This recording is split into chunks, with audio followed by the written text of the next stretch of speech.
Hello, hello, hello, everybody, and welcome to Seaside Stories. Today, I'm joined by two random viewers of the show. I've actually never met either of them before, which is pretty funny. They actually both reached out to me through DMs, which is really awesome, and they've decided to be anonymous for this session, so we're just going to call them Matthew and Food. Yes, that was his request for the name. I did not make it up, but I love it so much. So welcome to Seaside Stories, my friends. Thanks for having me. Thanks so much. Happy to be here. Of course, this is awesome. Before we tell our stories, I'd love for you to repeat after me for the Seaside Stories pledge. Do either of you mind? Not at all. You sure? Okay. Sure. Yeah. Willing to sign away my rights at a moment's notice. All right. Well, I like your style, man. All right. So, Seaside Stories is a safe place. Seaside Stories. Seaside Story is a safe place. We tell these stories at our own pace. We tell these stories. We tell these stories at our own pace. Some sinful, some pure, Some sinful. Some sinful, some pure. Some pure. but all stories by the sea are safe and secure. But all stories, But all by, the stories sea by the sea are safe, are and, safe secure. and secure. All right, we can begin. So my story takes place in the 8th grade. It was the summer going into high school. It was a very interesting time for me because I was just like a miserable little fuck back then. Like I looked horrible, I felt horrible, and I was just horribly bored in Connecticut, in my little town. So I did some horribly stupid things, as one does in 8th grade. And this story is very stupid. One thing that we did that wasn't part of the story, but I thought it was worth mentioning was my buddy who is involved in this story. We're gonna give him a fake name. We're gonna call him Willie. I just made up that name. Very original, I know. But we would actually take his dad's Mustang out and we would drive it around in middle school. So like we would open up the garage and we would all push it out. It was like a stick shift, so we put it in like neutral. Like And Ferris Bueller's Day Off. Yep, literally like that. Like it was like coming of age shit. And we would push it out. His dad worked nights, so like his mom was sleeping and we were quietly pushed it out and his dad would be at work and then we would just drive it around. It's crazy. And every time I think about it, I think about like my 13-year-old self being in this sports car in the passenger seat, and it horrifies me because as a 25-year-old man, I think that's fucking crazy. But yeah, my group of friends, they were crazy. They're a bunch of like funny skaters, artists, musician type. And we were just, edgy and angsty, and we just skate and stay out all night. And one summer night, we were staying over at my buddy Willie's house. Same kid with the Mustang. And we're chilling in his basement. We're zapping each other with electric fly swatter because that's what you do when you're bored, is beat the shit out of your friends. And for some reason, I don't know why. And someone comes up with the idea like, let's get fucked up or whatever. So, I'm like 13, 14 years old. I'm like, I don't even know what that means really at that point. So I think we get like a beer from the fridge and we split it amongst like all these dudes, like probably act drunk off of it. I don't know. Getting real fucked up. Oh yeah, it. Wasted. And someone comes with the idea. They're like, let's get some of that sweet, sweet marijuana. The kids are smoking these days. And I'm like, all right, whatever. Like I had experimented with it before. I was not a pothead. I was not a seasoned smoker, but I had tried it before. And my friend Willie makes a couple calls. He's got some friends in the neighborhood, and he's like, reaching out to find weed. So through all these different people, he gets some number of this guy named Rich, I believe it was. And we knew nothing about this guy. We just knew that he was a drug dealer and he sold drugs close by. And that's all we knew. Like this was 2010. Like that's all you knew. That's all you had to know back then. So we call the guy and he's being so rude and like sketchy on the phone. Like just sounds scary. He's like, what do you want? Like, just being like an asshole, like a typical like teenage drug dealer would be. We're talking with him. We're like, yo, we want some weed. This is what we want. And he's like, all right, 20 for a dub or whatever. Cause that's how you would buy weed in middle school. You buy a dime bag or a dub or whatever. That's all you have money for. And we're like, all right, whatever.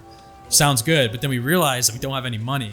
So my boy Willie is on speaker and we're all looking around at each other and we're like, I don't have money. Like, how would we have money? Nobody works back then. It's like, we don't need any money. My friend Willie is like scanning around the room and he's like, And what does he see? He sees a giant jar, a glass jar of lighters. I don't know why, well, actually I do know why, but I don't know why that's what he chose. I was like, all right, kind of weird. So the dude's dad, Willie, he he worked at a lighter company, and he had like 1 million lighters in his house. And like, it is kind of fitting to try to sell, or try to make a trade for lighters for something, for like a drug dealer, right? Doesn't that sound like kind of like a smart thing? Yeah, it seems like a guy that needs to light stuff. Right? Like, he needs a lighter more than most, I feel like, right? So he says like, okay, we'll bring you whatever, 5 lighters. The guy's like, no, five lighters? What are you talking about? I need $20. And he's like, all right, I'll bring you like 30 lighters. And the guy's like, all right, now we're talking. Like, he's a businessman. He gets it, Mm-hmm. Yeah, he loses lighters. How many people were in the car with you at this point? So we're not in the car anymore. That was just something that we did, but I don't remember how many people were with me in general. Maybe like 5 or 6. Like, it was just like our whole friend group. We were all staying at my friend's house. All right. We didn't take the car out that night, luckily. Like, we wouldn't have done that. I mean, get the Mustang stolen for a dime bag. Yeah, we'll trade the Mustang for a dime bag. Can you imagine? Some Calvin and Hobbes type shit. Yeah, right. And so we agree to meet the drug dealer in a meeting place, and for some reason we choose the worst spot ever. We choose the woods, in the middle of the woods. There's like this park in the woods, and it's pitch black in there. Like, I've been in there so many times. I knew what it was, and I still decided to go through with it. And we met up with that guy there. Nice burp, by the way. Sorry, I didn't think that would come through. Dude, I love that. Guy's drinking beer right now. That's the best blooper of all time. I'm so sorry. No, that was amazing. I appreciated the burp. We walk into the woods, and we're holding our skateboards, and like, the whole thing we'd always do is like, if you're in danger, like, hold a skateboard by the trucks and just get ready to fucking swing at somebody, like, if they come out. And we knew it was gonna be a weird situation, but we didn't know exactly what would happen. And eventually the dude shows up. He's like in a hoodie. I didn't even see his face. Like, I can't tell you what he looks like to this day. He was just some like scrawny little white guy with like long hair and like a hoodie on or a beanie or whatever. Comes up to us, doesn't say anything.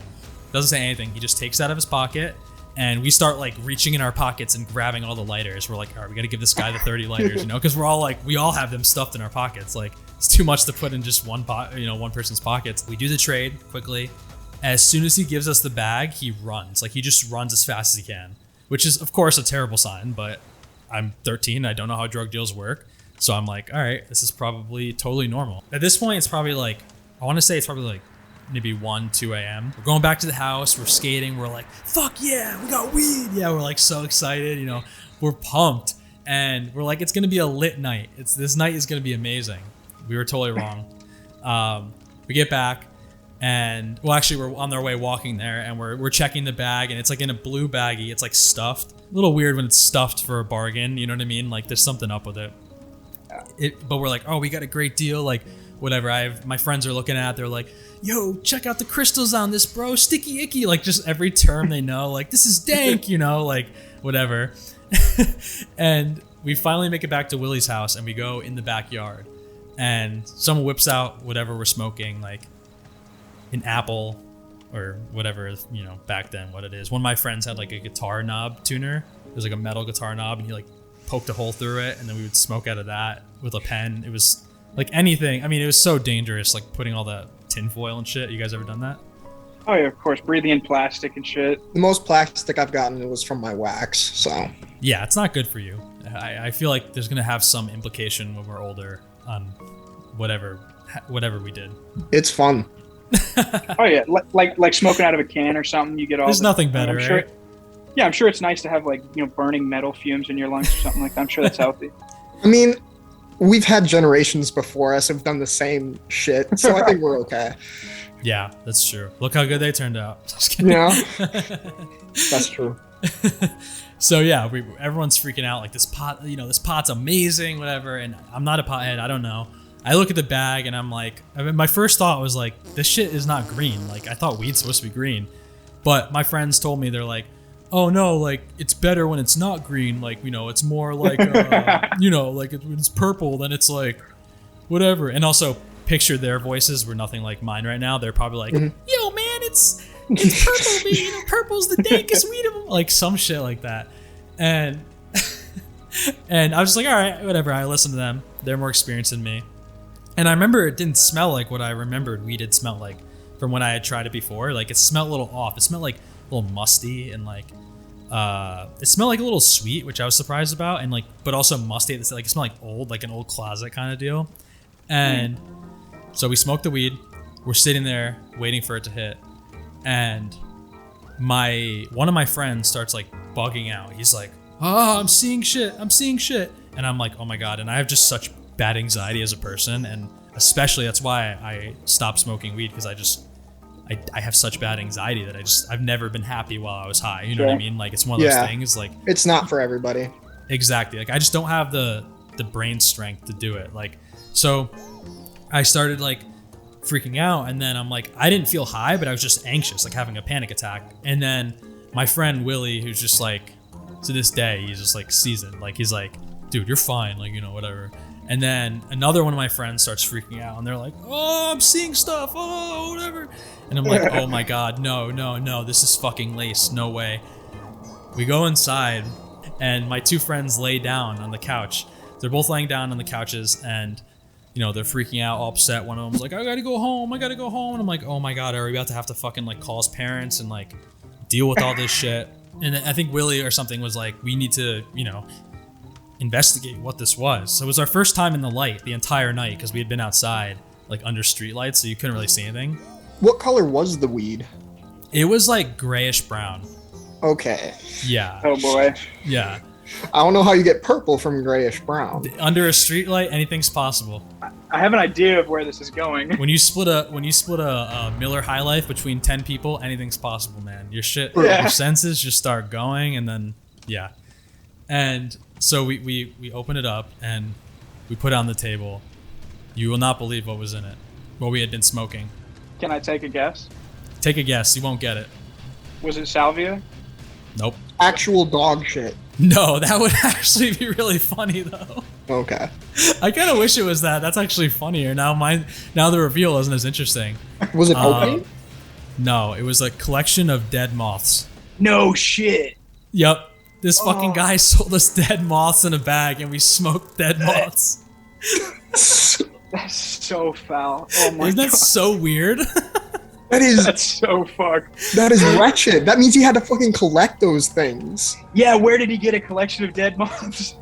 I don't know what kind of fucking dungeon this guy was living in. He looked like he crawled out of a sewer. It was not a good scene. I don't know. I feel like he might have had those on deck for some reason. I'm not sure. It was like mixed with tobacco too. That's why it smelled sweet, because it was like I don't know, some flavored tobacco like mixed with it to just some shit out of the blunts he was rolling earlier. Yeah. Yep. So we just smoked dead moths, and then once we figured out what it was, my friend snapped out of this whatever they had, and they were just fake high. Like it was so stupid. But yeah, until this day, that was one of the funniest nights of my entire life. And the night was really funny because it ended up that I just stayed out the entire night. We went to the skate park. We climbed up a ladder, like on this building up to the top, and we're like it was just like crazy shit. And we were just like, I don't know, being young kids and smoking dead moss. And it's like, that's like my coming of age story. Mm-hmm. Hell yeah. Hell yeah. That's a good story. Thank you. I appreciate it. Thank you guys so much. I mean, you both are people who have followed me online and, you know, have been fans of my work, and I just really appreciate you coming forward with your stories. It's been great to spend some time in the woods with you both, and I feel like I got a lot of stuff off my chest. How about you guys? Yeah. Yeah, absolutely. Thank you so much, guys. I appreciate you both. Thank you.